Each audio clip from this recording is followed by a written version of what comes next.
Bismillahirrahmanirrahim. Assalamualaikum warahmatullahi wabarakatuh. Alhamdulillah wassalatu wassalamu ala Rasulillah wa ala alihi wa sahbihi wa mawalah wa la hawla wa la quwata illa billahi wa ba'd. Alhamdulillah, di pagi hari ini kita bisa duduk kembali di Masjid Nurul Hidayah, tentu dalam rangka untuk thalabul ilmi, dan alhamdulillah kita sudah menyelesaikan kajian kitab Arba'in Nawawi, dan kita akan mengganti dengan kitab baru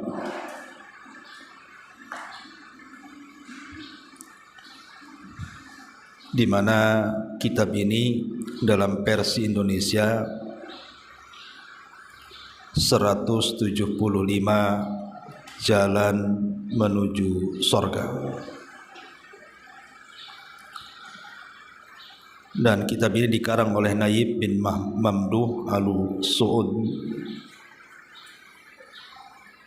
Dan di sini akan dijelaskan tentang apa saja 175 jalan menuju surga itu yang dirangkumkan oleh beliau dalam kitabnya ini. Namun sebelum beliau menjelaskan tentang apa saja dari 175 jalan menuju surga ini, beliau terlebih dahulu memberikan muqaddimah tentang sifat-sifat surga, kenikmatan-kenikmatan yang ada di dalam. Apa saja? Beliau sudah rangkumkan beberapa poin tentang seputar sifat dan kenikmatan surga. Taib, ma'asyiral muslimat yang dimuliakan Allah Subhanahu wa taala. Ada dua kekhususan ketika orang masuk ke dalam surga itu. Kekhususan yang pertama, bahwa surga itu adalah darul khulud, tempat yang akan mengekalkan siapapun yang masuk di dalamnya. Jadi saat penduduk sorga masuk ke dalam sorga, maka penduduk sorga melihat berbagai macam kenikmatan yang ada di dalam sorga, baik bangunan-bangunannya ataupun pasangan-pasangannya, ataupun makanan dan minumannya, pemandangannya, dan begitu seterusnya. Jadi penduduk sorga yang masuk ke dalam sorga itu, mereka terfikir bahwa kenikmatan yang ada di sorga itu sama dengan di dunia, bahwa setiap kenikmatan di dunia itu kan ada batasnya, pasti akan hilang dan lenyap. Maka untuk memastikan bahwa kenikmatan di sorga itu tidak mungkin hilang dan lenyap, maka Allah Subhanahu wa taala datangkan kematian di tengah-tengah antara sorga dan neraka dalam bentuk kambing gibas. Maka Allah Subhanahu wa taala katakan kepada penduduk sorga, tahukah kalian tentang kematian? Maka penduduk sorga mengatakan ya. Maka Allah Subhanahu wa taala memperlihatkan itulah kematian. Kemudian kematian itu dibentuk dalam bentuk kambing, kemudian disembelih dan disaksikan oleh penduduk surga. Ketika kematian itu sudah disembelih, maknanya tidak ada kematian lagi, Maka Allah Subhanahu wa taala memerintahkan penyeru untuk menyeru dan mengatakan, ya ahlal jannah khuludun la mautalakum. Wahai ahli sorga, kalian akan kekal dengan kenikmatan yang Allah anugerahkan kepada kalian selama-lamanya. Inilah kekhususan penduduk sorga, bahwa orang kalau sudah masuk sorga tidak mungkin keluar dari sorga dan akan dikekalkan di dalamnya. Ini yang pertama. Yang kedua, kekhususan penduduk sorga adalah mereka diberikan oleh Allah Subhanahu wa taala kenikmatan, di mana kenikmatan itu tidak ada bandingannya. Apa itu? Ru'yatullahi azza wa jalla, mampu memandang wajah Allah Subhanahu wa taala. Apabila seluruh penduduk sorga sudah masuk ke dalam sorganya, maka Allah Subhanahu wa taala menjanjikan dalam satu hari kepada seluruh penduduk sorga, baik penduduk sorga yang paling rendah ataupun penduduk sorga yang paling tinggi, di mana Allah Subhanahu wa taala mengatakan kepada penduduk sorga, innalakum mau'idun, sesungguhnya aku punya janji kepada kalian dan tidak mungkin saya ingkari janjiku kepada kalian. Maka Allah Subhanahu wa taala menyediakan satu tempat yang disebut dengan Wadin Afiyah, lembah Afiyah. Disitulah Allah Subhanahu wa taala letakkan kursi-kursi. Tentu kursi-kursi ini sesuai dengan kedudukan manusia yang akan duduk di situ. Kemudian Allah Subhanahu wa taala menyediakan kuda-kuda terbang yang akan menghantarkan seluruh penduduk sorga ke arena yang disebut dengan Wadin Afiyah tadi. Setelah semua duduk di situ, tentu yang pertama ulul azmi, kemudian para nabi dan rasul, kemudian para siddiqin, kemudian para syuhada. Mereka duduk sesuai dengan kursi yang Allah Subhanahu wa taala telah anugerahkan sesuai dengan kedudukannya. Dan masing-masing tidak merasa kecil. Di sorga itu tidak ada yang merasa kecil gitu. Lah ketika itu Allah Subhanahu wa taala datang dalam bentuk cahaya, dan cahaya itu adalah tabirnya. Kemudian Allah Subhanahu wa taala mengatakan, saluni ma syi'tum fahadha yaumun majid. Mintalah sesuka kalian, karena ini hari tambahan nikmat untuk kalian. Maka seluruh penduduk sorga serentak mengatakan, alam tubayyid wujuhana wa tudkhilana al-jannah wa tubaiduna anin nar. Ya Allah, bukankah engkau sudah memutihkan wajah kami, sudah mengeluarkan kami dari neraka dan memasukkan kami ke sorga, apalagi ya Rabb? Tapi Allah mengatakan, saluni ma syi'tum, terserah, mintalah sesuka kalian. Maka akhirnya kemudian mereka meminta agar Allah Subhanahu wa taala memperlihatkan wajahnya. Disitulah Allah Subhanahu wa taala buka tabirnya, dan Nabi sallallahu alaihi wasallam mengatakan, innakum satarawna rabbakum kama tarawnal qamara lailata badri tamami. Jadi ketika hijabnya disingkap, maka seluruh penduduk sorga melihat Allah. Dan Rasul katakan, kalian akan melihat Rabb kalian seperti kalian melihat purnama di saat besar-besarnya. La tudhamuna syai'an li ru'yatihi, kalian tidak akan berdesak-desakan saat melihat wajah Allah Subhanahu wa taala. Maka seluruh penduduk sorga akan mengatakan, demi Allah, tidak ada kenikmatan yang lebih nikmat daripada ru'yatullahi azza wa jalla, mampu memandang wajah Allah Subhanahu wa taala. Inilah dua kekhususan orang kalau sudah masuk ke dalam surga. Baik, kita akan masuk tentang sifat surga dan kenikmatannya. Yang pertama di sini sifat pintu sorga. Allah Subhanahu wa taala berfirman dalam surah Az-Zumar ayat 73.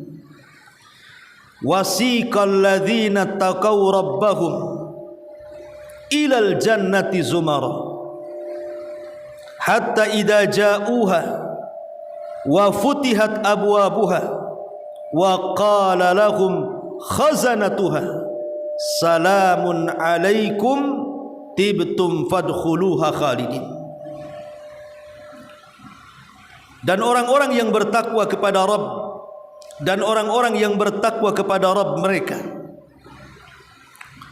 dibawa ke dalam sorga berombongan-rombongan, sehingga apabila mereka sampai ke sorga itu sedang pintu-pintunya telah terbuka, dan berkatalah kepada mereka penjaga-penjaganya, kesejahteraan dilimpahkan atas kalian, berbahagialah kalian, maka masuklah kalian kepada sorga ini, sedangkan kalian akan dikekalkan di dalamnya.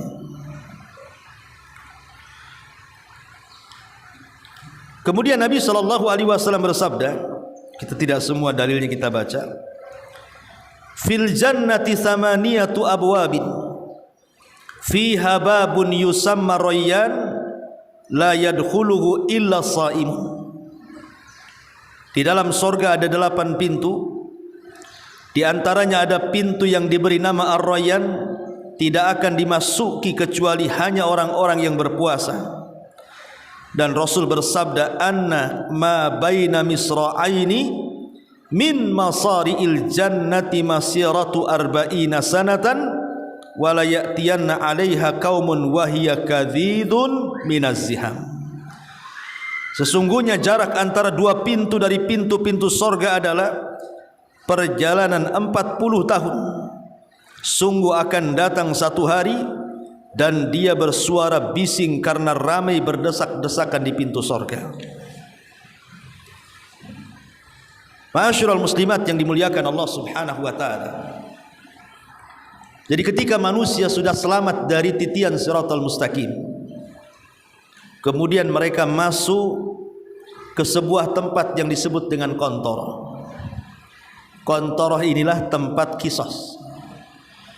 Jadi orang-orang yang menzalimi manusia di dunia, maka akan diqisas di satu tempat namanya Qantharah ini. Disinilah akan terjadi bagi-bagi pahala dan bagi-bagi dosa.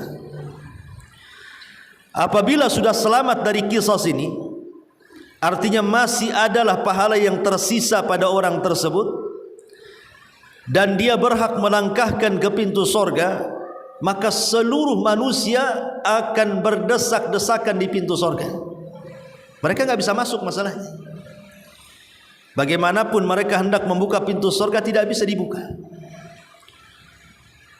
Lah ketika kemudian mereka berdesak-desakan di pintu sorga dan tidak masuk ke dalam sorga karena tidak bisa membukanya, maka Nabi SAW muncul di tengah-tengah orang keramaian itu, kemudian mendekati pintu sorga.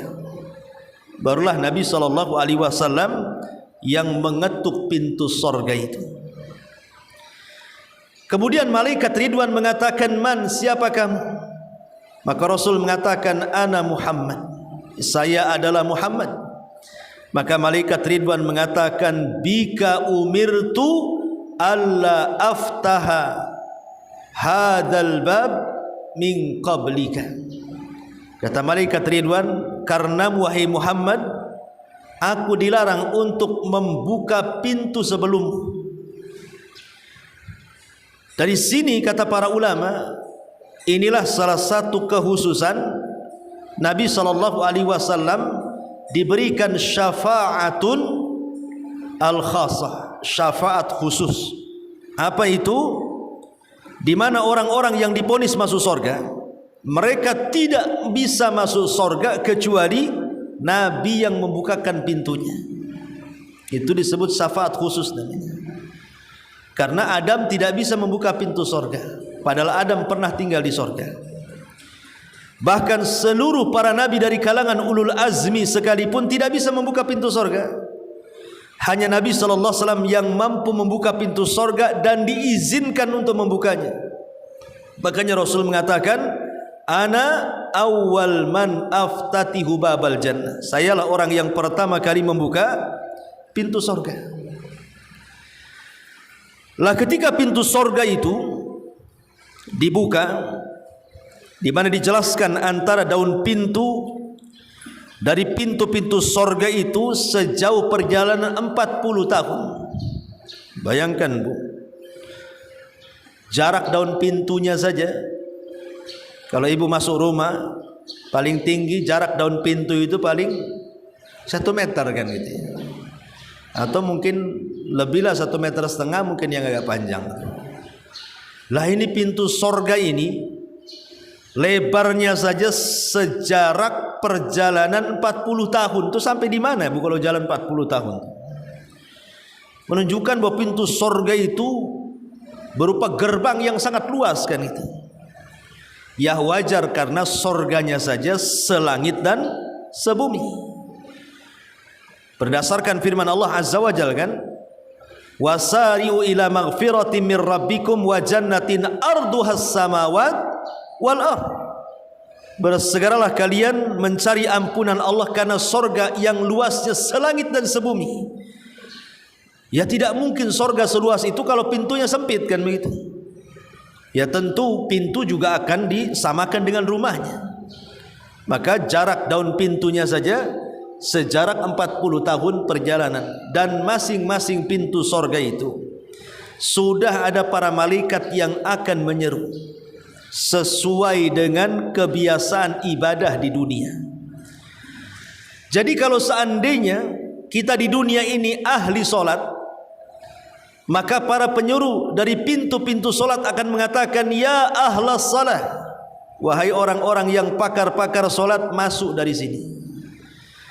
Kalau memang dia pakar-pakar puasa di dunia, maka pintu royan akan memanggil-manggil dan mengatakan, hei orang-orang yang berpuasa, masuk kalian dari sini.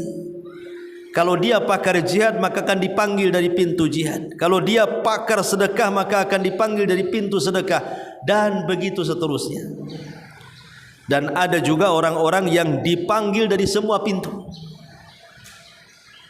Seperti Abu Bakar Siddiq radhiyallahu anhu. Dia akan dipanggil dari semua pintu. Kemudian seorang wanita yang menjalankan 4 perkara yang kata Nabi SAW, idza shallatil mar'atu khamsaha wa shamat syahraha wa ata'at ba'laha wa hafidat farjaha qila laha udkhulil jannah min ayyi abwabis thamaniyata syi'ti, kata Rasul. Apabila seorang wanita menjaga salat 5 waktunya, puasa Ramadannya, menjaga kemaluannya, menjaga suaminya, maka masuklah ke dalam sorga dari 8 pintu yang ia sukai.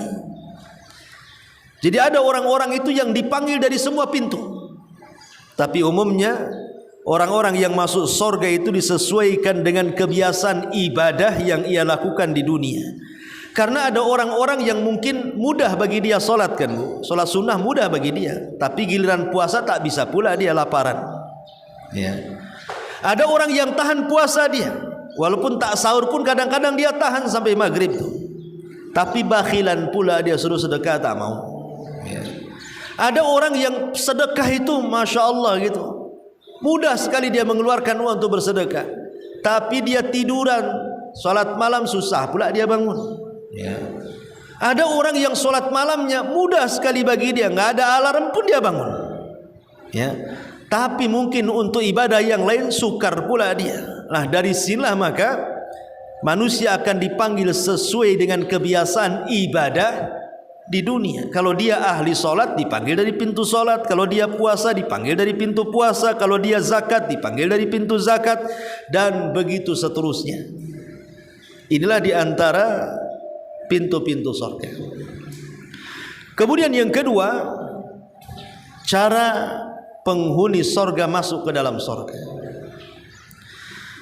Nabi SAW mengatakan, inna awwala zumratin yadkhuluna al-jannata ala suratil qamari lailatal badri walladina yalunahum ala ashaddi kawkabin durriyin fis sama idha'atan la yabuluna wala yataghawwatuna wala yamtakhituna wala yatfuluna amshatuhumul dhahab wa rashhuhumul misku wa majamiruhumul uluwatu wa azwajuhumul hurul in akhlaquhum ala khuluqi rajulin wahidin ala surati abihim adam sittuna dhira'an fis sama.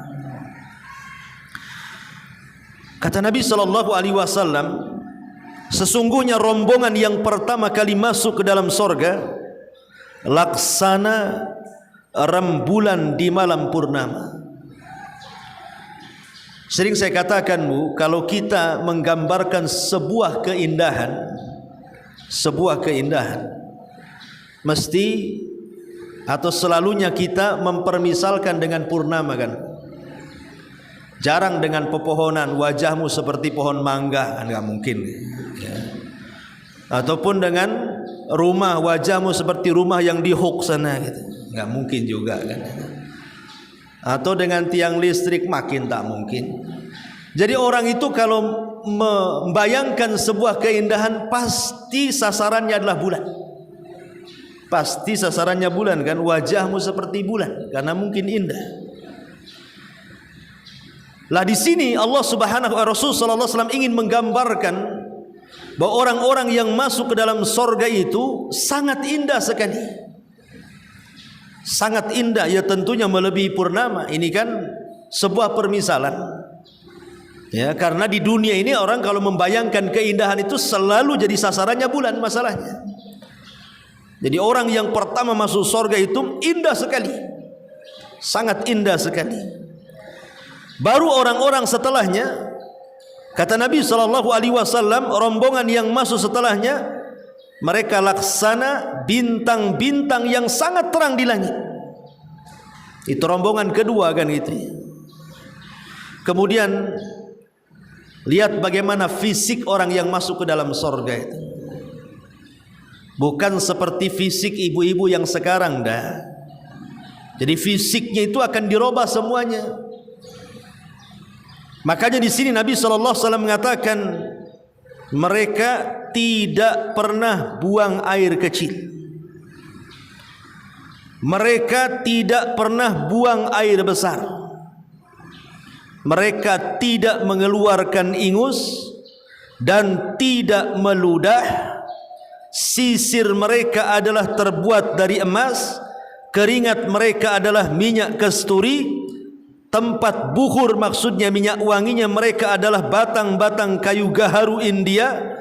Istri-istri atau pasangan-pasangan mereka adalah para bidadari dan bentuk tubuh mereka sama seperti bentuk tubuh ayah mereka Adam, 60 hasta tingginya. Ma'asyiral muslimat yang dimuliakan Allah Subhanahu wa taala. Jadi ketika Allah Subhanahu wa taala memasukkan kita ke dalam sorga, Bu, memang betul-betul dibentuk dengan seindah mungkin. Tidak seperti sekarang, kan gitu kan, merasa nggak pede kalau ngaca itu macam tak pede. Maunya dipecahkan aja kaca itu. Ini yang nggak cantik kacanya atau mukanya, kan itu. Ada orang yang kemudian merasa malu. Atau mungkin di dunia ini tidak sehat badannya, tidak juga. Tetapi Allah Subhanahu wa taala memberikan tubuh keindahan yang terbaik masuk ke dalam sorga. Makanya bentuk mereka itu dalam sebuah riwayat, tinggi mereka seperti Adam, baik laki-laki atau perempuan. Berapa? 60 hasta panjangnya, tingginya dan lebarnya 7 hasta. Berarti kalau dibuat meteran, 1 hasta itu setengah meter. 1 hasta itu setengah meter. Berarti 60 hasta itu 30 meter. Masjid ini saja nggak sampai 30 meter. Kemudian lebarnya 7 hasta, berarti 3,5 meter kali 30. Panjangnya ibu-ibu tuh. Nah, itu kalau beli kain Bu, buat baju berapa meter tuh? Ya, kalau tubuhnya setinggi itu kan. Kemudian kata Nabi SAW, dan laki-lakinya wajahnya seperti Nabi Yusuf. Dalam riwayat, wajah laki-lakinya seperti Nabi Yusuf. Ya tentu wanitanya akan sama cantik juga. Kenapa kenikmatan sorga baik dalam Quran ataupun sunnah itu tidak disebutkan kenikmatan wanita dunia? Coba, kebanyakan laki-laki atau bidadari. Kenapa wanita-wanita tidak dijelaskan? Ulama menjawab karena namanya wanita itu punya perasaan malu. Dia punya kenikmatan yang tidak bisa dikemukakan. Makanya oleh Allah Subhanahu wa taala sengaja tidak disebutkan tentang kenikmatan wanita dunia yang masuk ke dalam sorga itu, karena kenikmatan mereka luar biasa. Ya contoh saja bidadarinya saja seperti itu, sementara wanita dunia yang masuk sorga di atasnya bidadari, kan begitu. Nah di sini Nabi mengatakan bahwa tubuh mereka posturnya seperti Adam tingginya, dan muka mereka seperti Yusuf, dan hati mereka seperti Ayub. Ingat bu kisah Nabi Yusuf ketika Zulaiha mengundang emak-emak pejabat yang memfitnah dirinya, menyebarkan hoax. Lihat tuh Zulaiha katanya, kok dia menggoda budaknya, mana marwahnya. Itu keponya emak-emak di zaman itu tuh. Ya, ibu-ibu pejabat itu menyebarkan berita tentang Zulaiha yang menggoda Nabi Yusuf, sementara Yusuf budaknya, kan begitu. Akhirnya Zulaiha marahlah. Kemudian Zulaiha mengatakan, iya mereka tidak tahu siapa Yusuf, akan kuundang satu hari katanya. Akhirnya Zulaiha membuat undangan makan-makan di rumahnya. Semua istri-istri pejabat yang membicarakan tentang dia diundang ke rumahnya.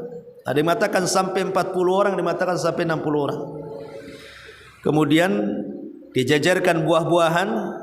Kemudian mereka duduk di depan buah-buahan, disediakan pisau untuk membelah buah-buah tadi.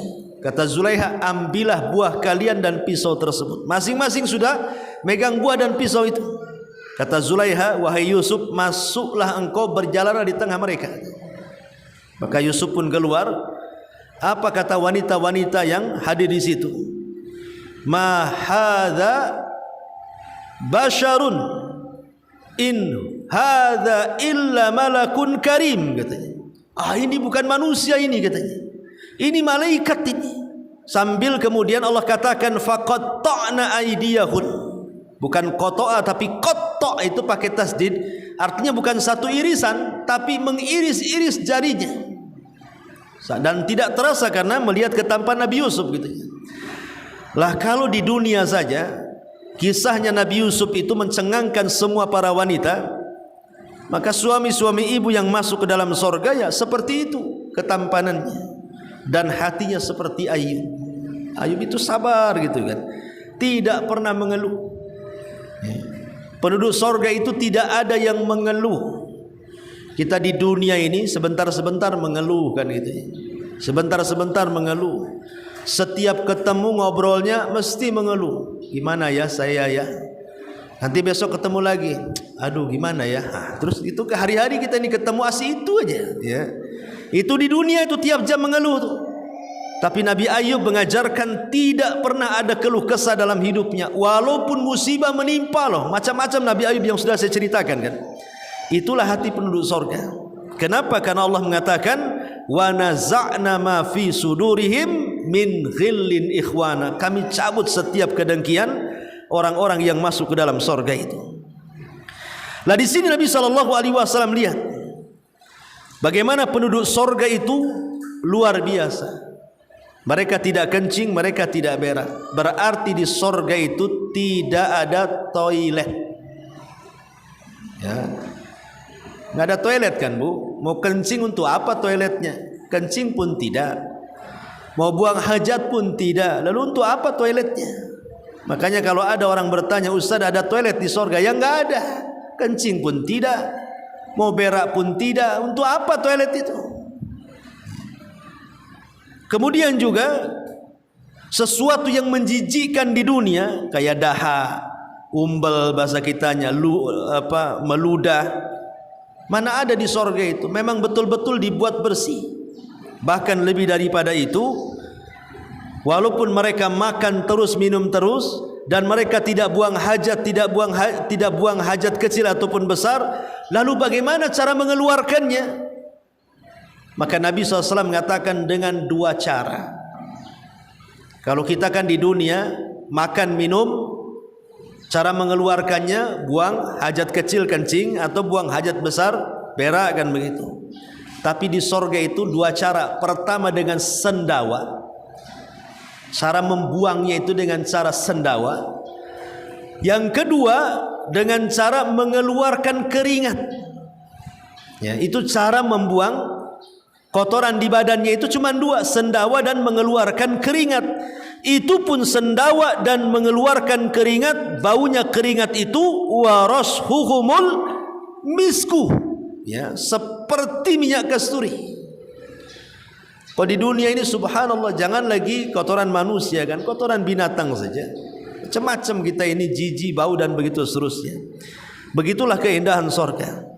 Bahkan dijelaskan amsyatuhumudz zahab, sisir mereka itu terbuat dari emas. Kalau ibu kan sisirnya dari plastik, itu pun dibeli di pasar second. Jadi amsyatuhumudz zahab, lihat bagaimana sisirnya saja sisir emas. Ini yang kedua cara penghuni sorga memasuki sorga. Kemudian yang ketiga, penghuni sorga yang paling rendah.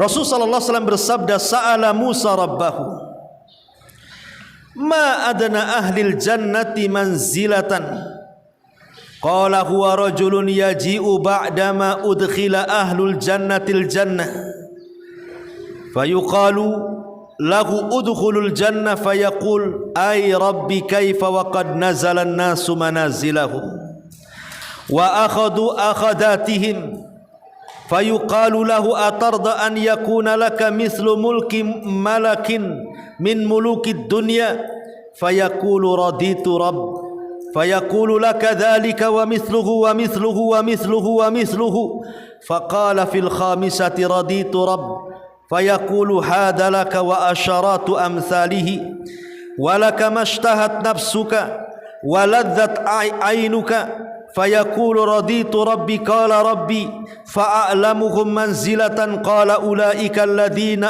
aradtu gharastu qaramatahum biyadi wa khatamtu 'alaiha falam tara aynun wa lam tasma udhunun wa lam yakhtur 'ala qalbi bashar qala wa misdaquhu fi kitabillahi azza wa jal fala ta'lamu nafsum ma ufiya lahum min qurrati a'yun. Nabi mengatakan, Nabi Musa bertanya kepada Tuhannya, karena Musa itu kalimullah, dia nabi yang disematkan suka berdialog dengan Allah tanpa perantara. Makanya Musa kalau berdialog dengan Allah mudah dia.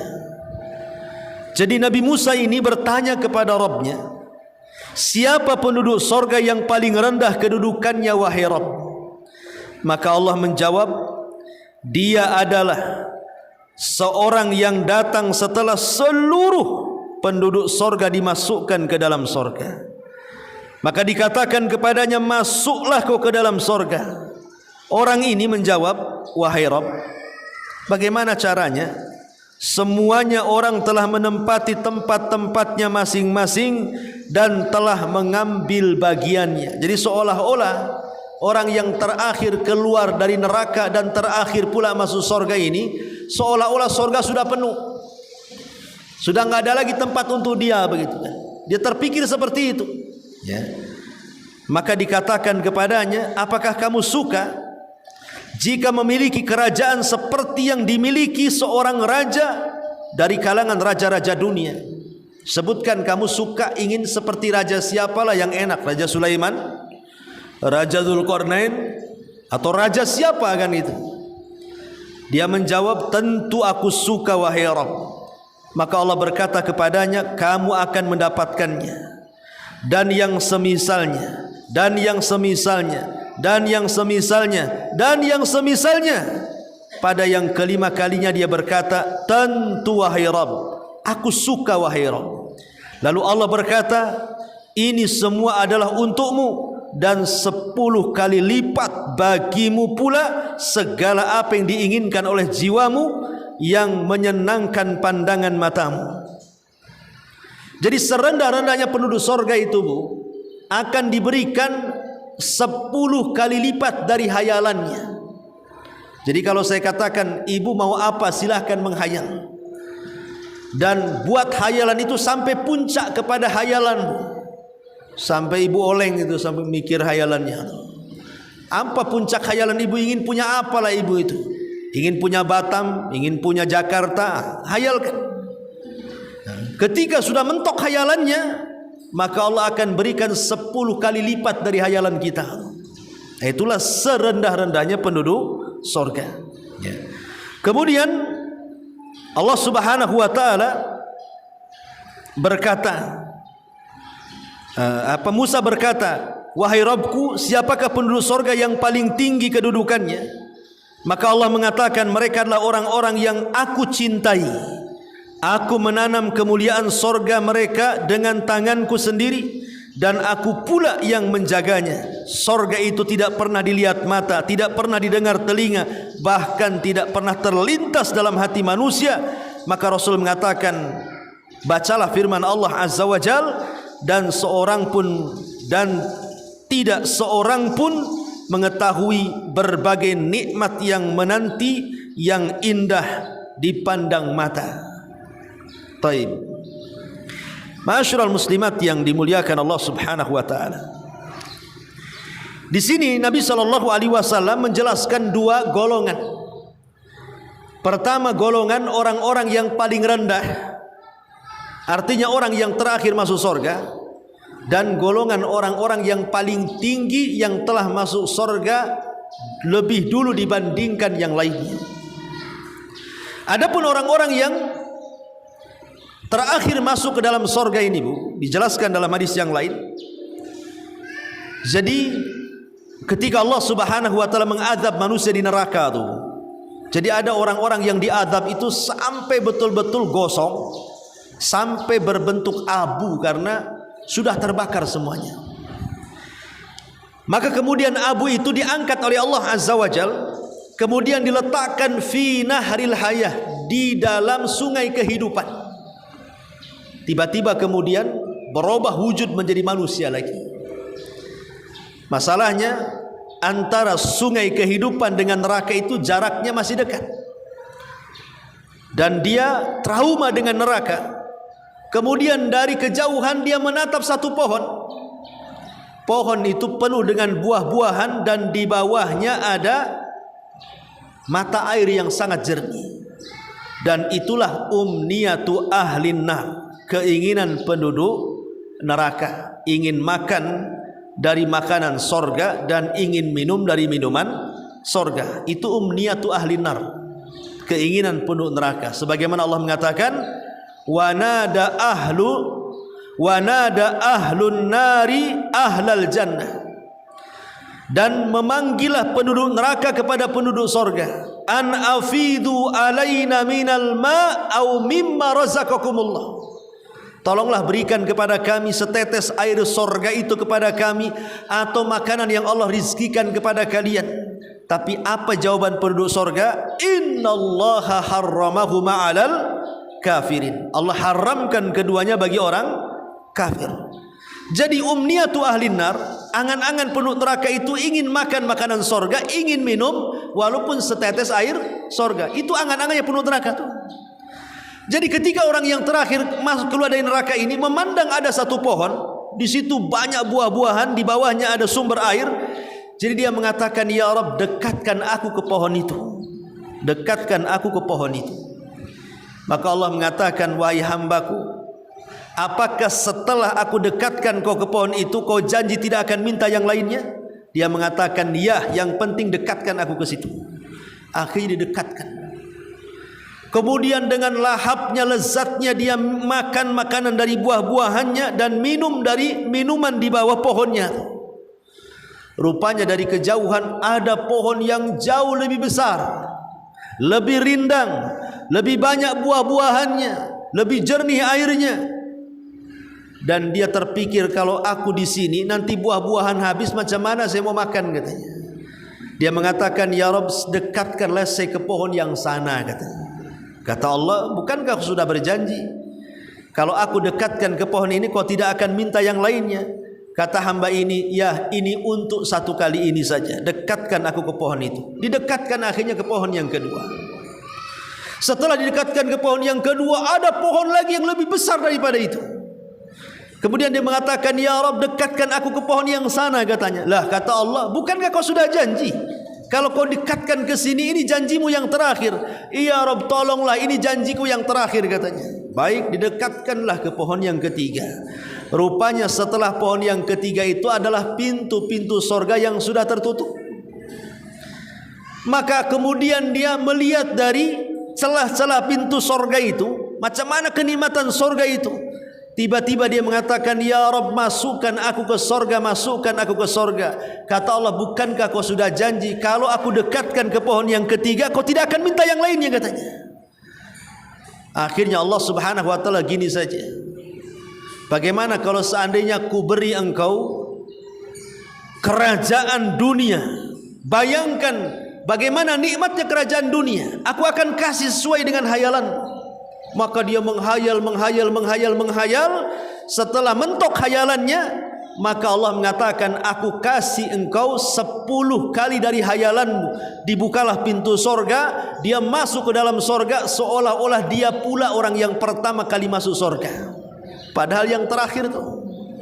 Karena sorga itu melupakan keperitan hidup selama di neraka. Sudah lupa neraka, sudah. Makanya nanti kata Rasul, didatangkan seorang laki-laki di hadapan Allah. Laki-laki ini atau seseorang ini, tak laki-laki tak perempuan, min ab'athi akhli dunia, kata Rasul. Orang yang paling banyak musibahnya di dunia. Mungkin dia terlahir yatim, mungkin dia terlahir sakit, mungkin dia terlahir cacat, mungkin dia kelaparan, mungkin dia dihina orang, mungkin macam-macam. Pokoknya paling melarat dan paling sulit hidupnya di dunia orang ini. Tapi Allah takdirkan dia termasuk penduduk sorga. Jadi datangkanlah orang ini, kemudian dicelupkan 1 kali ke sorga saja. Kemudian Allah bertanya, hal marra bika min adzabin qad? Masih terasa, masih terpikir keperitan-keperitan hidup yang pernah kau lalui di dunia, katanya. Maka dia mengatakan, tidak ya Rabb, sudah hilang semuanya. Padahal 1 kali celupan itu melupakan memori keperitan hidup di dunia. Cemana kalau hidup di dalam sorga? Dicelupkan saja sudah menghilangkan segalanya tuh. Kalau kita di dunia kan, Bu Ibu pernah melarat lah, kemudian kaya, masih teringatlah waktu melarat tuh kan. Oh ya, dulu saya masih susah begini-begini, masih teringat tuh. Tapi di sorga nggak akan teringat lagi tuh.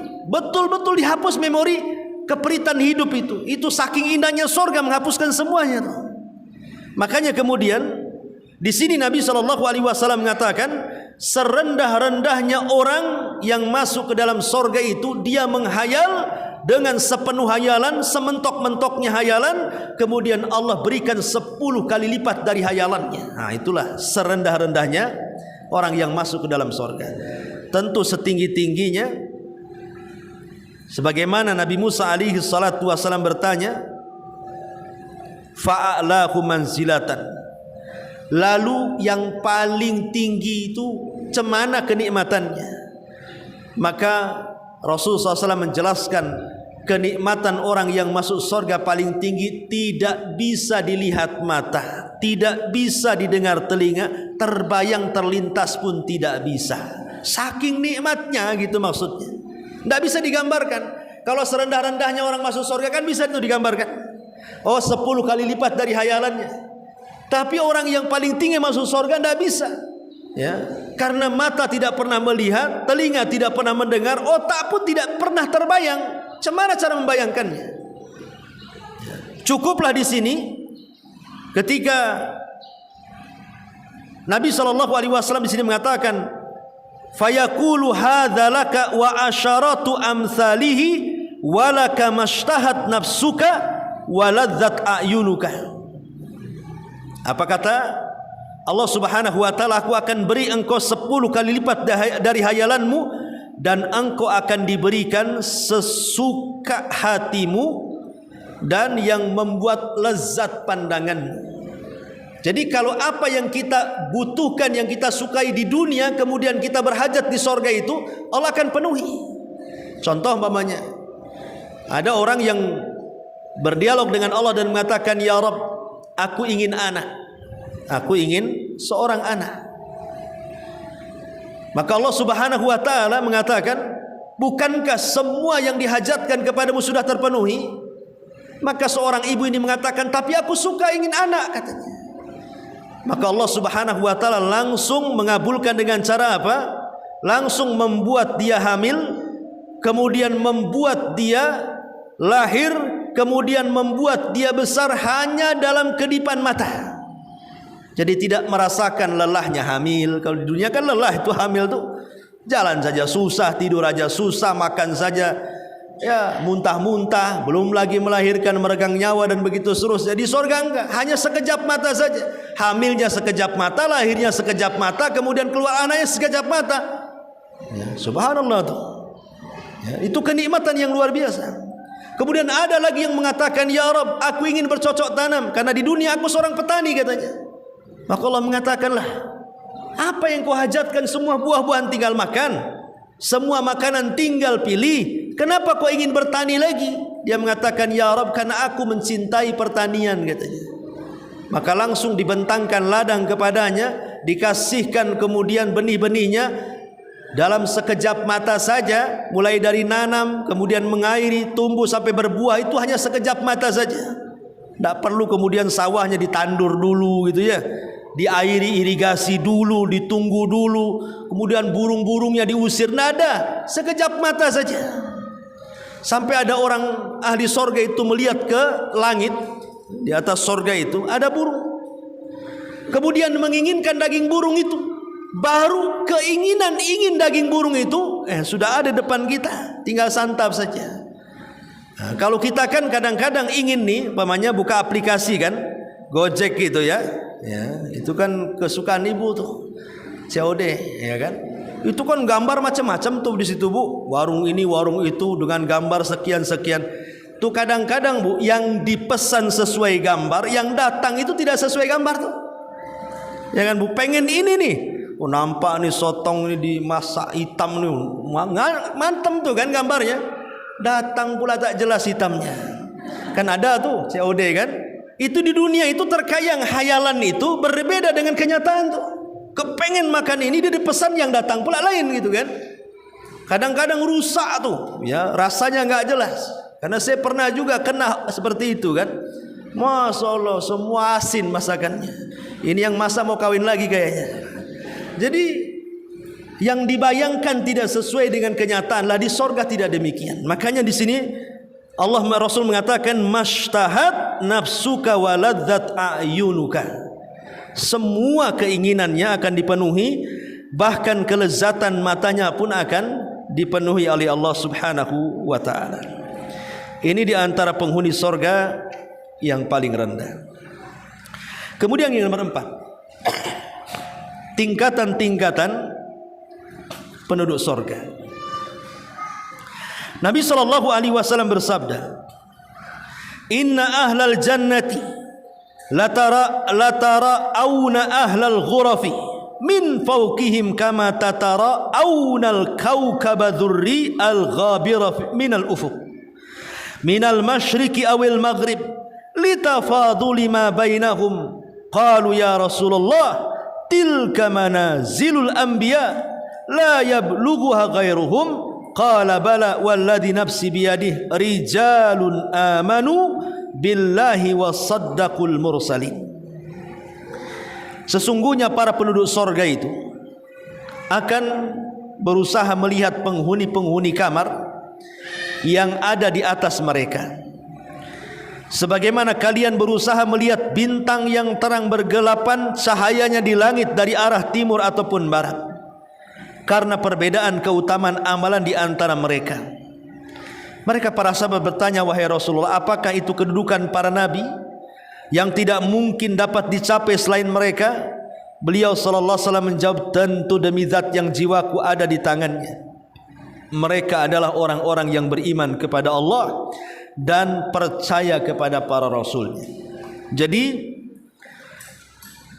di sorga itu bertingkat-tingkat. Sering saya jelaskan, Syekhul Islam Ibnu Taimiyah rahimahullahu ta'ala ketika menjelaskan tentang keutamaan Al-Quran, Nabi SAW bersabda kepada penduduk sorga, Iqra wartaq warattil, baca, naik, tartilkan bacaanmu.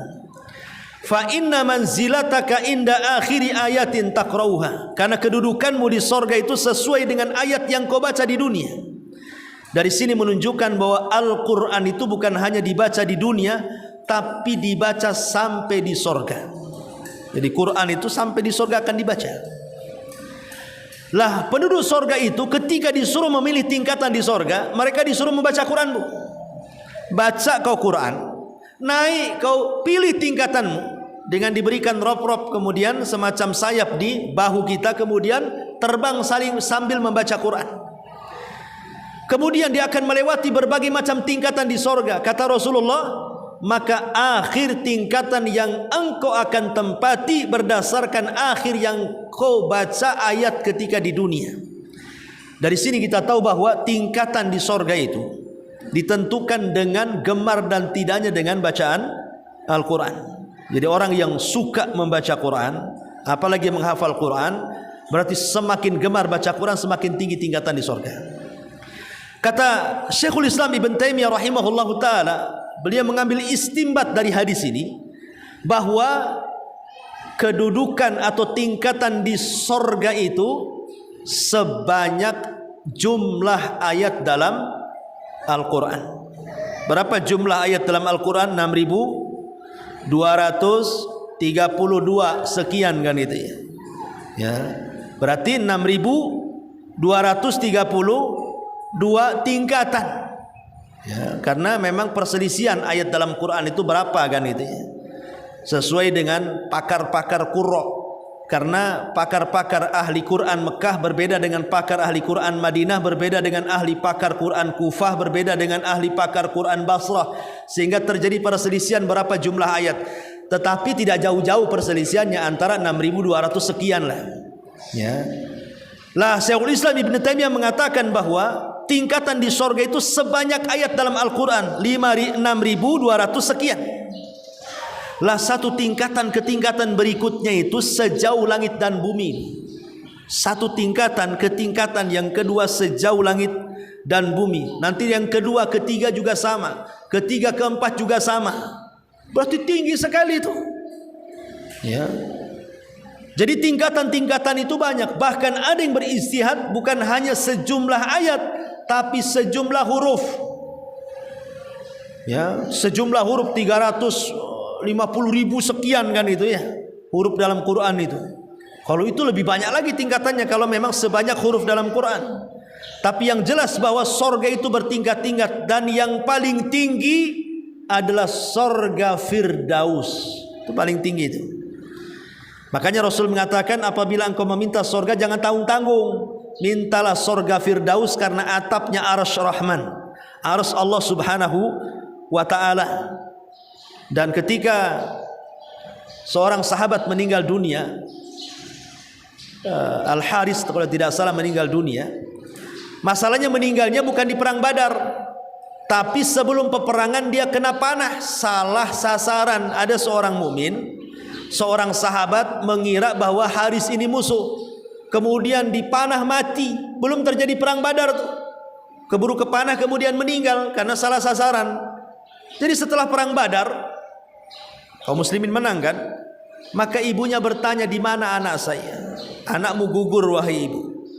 Oh, dia senang, tapi kemudian berubah mukanya ketika mendengar bau gugurnya bukan di medan perang, tapi sebelum perang, karena ada seorang sahabat memanah salah sasaran. Ya. Kenalah si Haris ini, meninggal dia. Sedihlah ibunya dan mengatakan kepada Rasulullah, di mana anakku hai Rasul? Di mana anakku? Apakah dia mati konyol atau mati syahid gitu kan? Karena tidak mati dalam pertempuran masalahnya.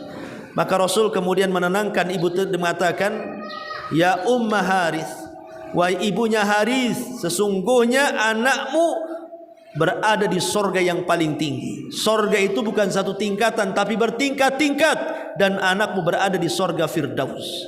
Nah, jadi sorga Firdaus itu bertingkat-tingkat. Ma'asyiral muslimat yang dimuliakan Allah Subhanahu wa taala, dan yang terakhir sampai nomor 5 saja. Sifat bangunan sorga, debunya dan bebatuannya. Diriwayatkan dari Abu Hurairah radhiyallahu anhu, dia berkata, kami pernah bertanya kepada Rasulullah, wahai Rasul, beritakanlah kepada kami tentang sorga, bagaimana bangunannya. Maka beliau menjawab, labinatu zahabin wa labinatu fiddatin wa milatuha al-misku al-adfar wa hasba'uha al-lu'lu' wal yakut wa turbatuha az-za'faran man yadkhuluha yan'am wala yab'as wa yakhlud wala yamut la tabla thiyabuhu wala yafna shababuhu. Bangunannya adalah bata emas dan bata perak. Bangunan di sorga itu apapun, kalau tidak emas perak, Bu, apapun, sampai pohon pun batang-batangnya dari emas. Ya, tadi kayak sisir aja dari emas. Ya. Lantainya adalah minyak kasturi. Jadi masuk rumah saja harum luar biasa, Bu. Dan harumnya bukan kan disemprot kan, Bu. Kalau rumah ibu kan disemprot. Ya, kadang-kadang pakai baygon, boleh bawa baygon lah rumahnya kan itu. Jadi betul-betul ini minyak kasturi. Bebatuannya adalah mutiara dan permata, dan debunya adalah za'faran. Debunya saja itu, ya, za'faran, ya. Siapa yang memasukinya, perhatikan, dia akan selalu hidup bahagia dan tidak akan mengalami kesengsaraan. Orang kalau sudah masuk sorga, Bu, tidak mungkin sengsara, tidak mungkin celaka. Tapi kalau orang keluar dari sorga, dipastikan dia celaka.